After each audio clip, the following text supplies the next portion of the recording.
The original version was wood, and it would go in here, and goes all the way down eventually. Yeah.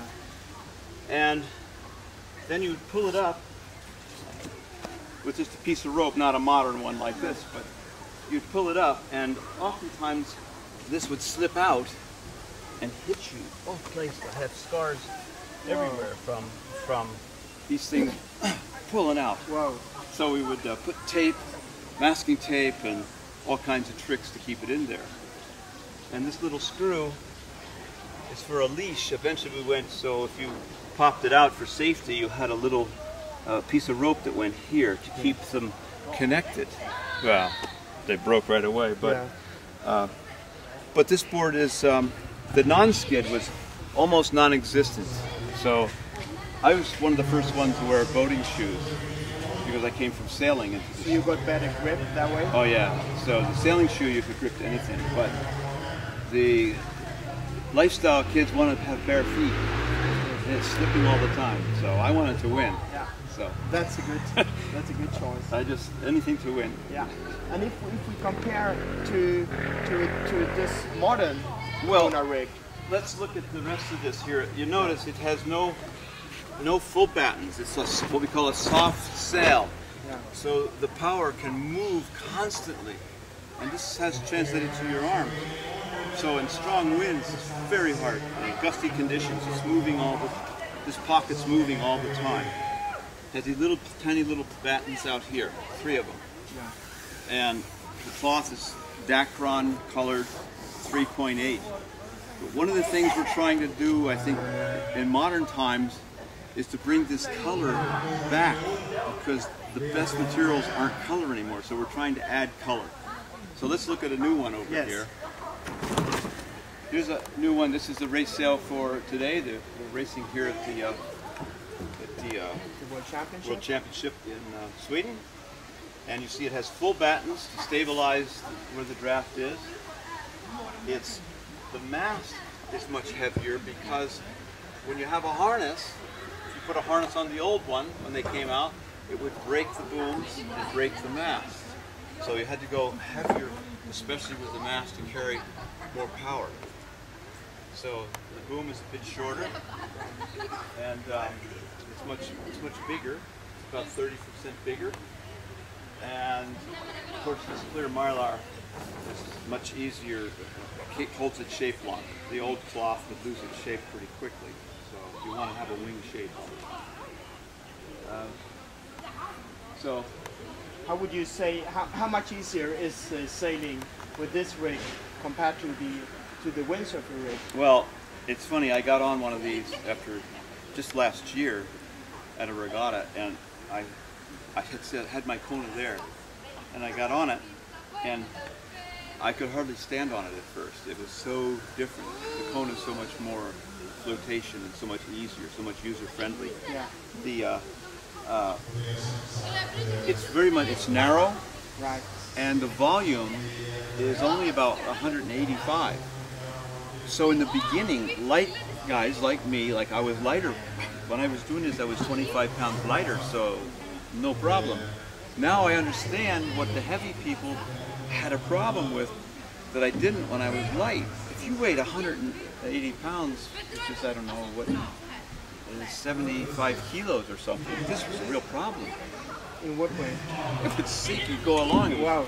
It would almost be underwater. It was like log rolling contest all the time. It didn't have volume enough. No. And that's what allows us to race more equally now, because the boards are bigger. Yes. And we have sail sizes to meet the weight. Right. So it's unbelievably equal. So what do you think about the Kona ONE class, if you take that in the context of the windsurfing history? Well, that's why I wrote this here on the board. I found this board next door.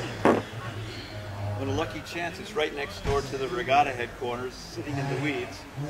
And I said, get back into windsurfing for everyone here. So let's go from here now to the modern board, the modern one design, which is called the Kona ONE, which Exocet has patterned after the windsurfer.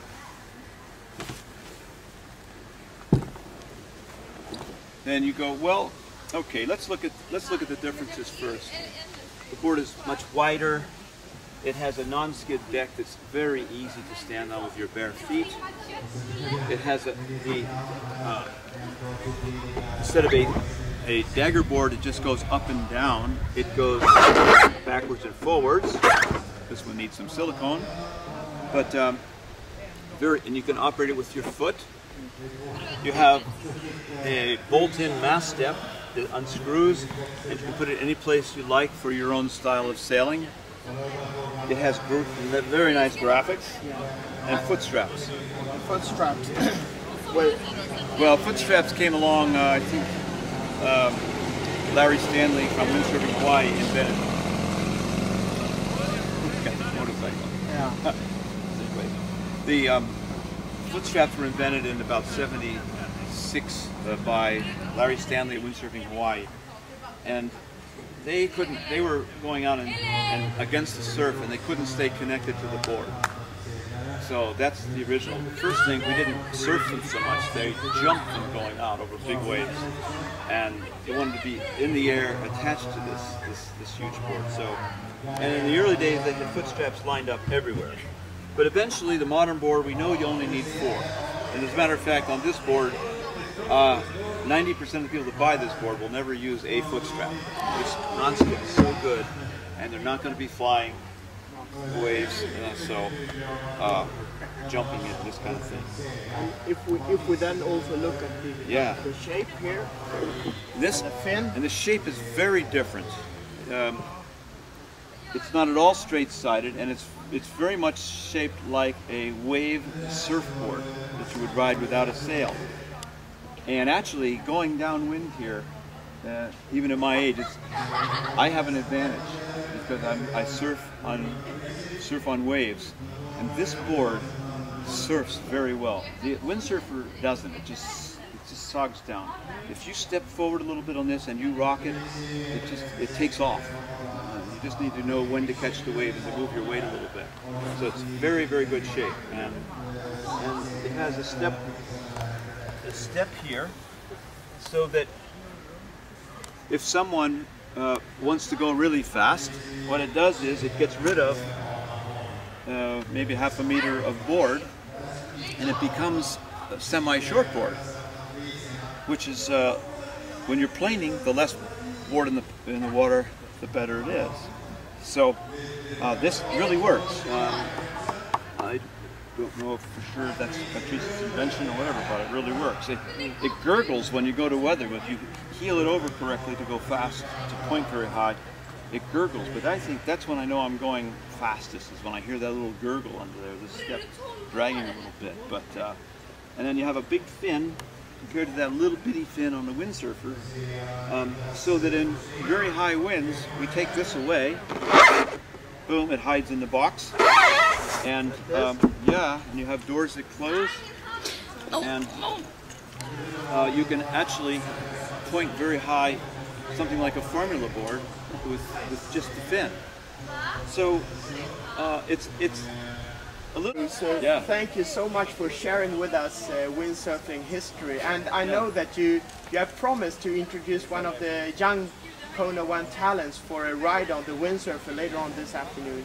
That's right, and I think she's going to ride the windsurfer, and I'm going to ride the Kona. Okay, so we come back in a few minutes and see how that goes. Fantastic. Let's do it. So thanks so much, Bruce. Yes, sir. Okay, bye. Bye. And Bruce Matlack, a legend among surfers.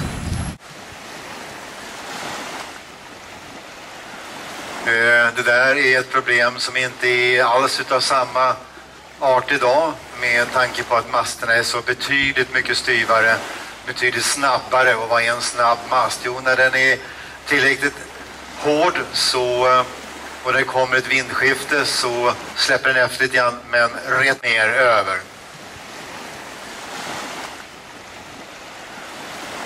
Det där är ett problem som inte är alls utav samma art idag, med tanke på att masterna är så betydligt mycket styvare, betydligt snabbare. Och vad är en snabb mast? Jo, när den är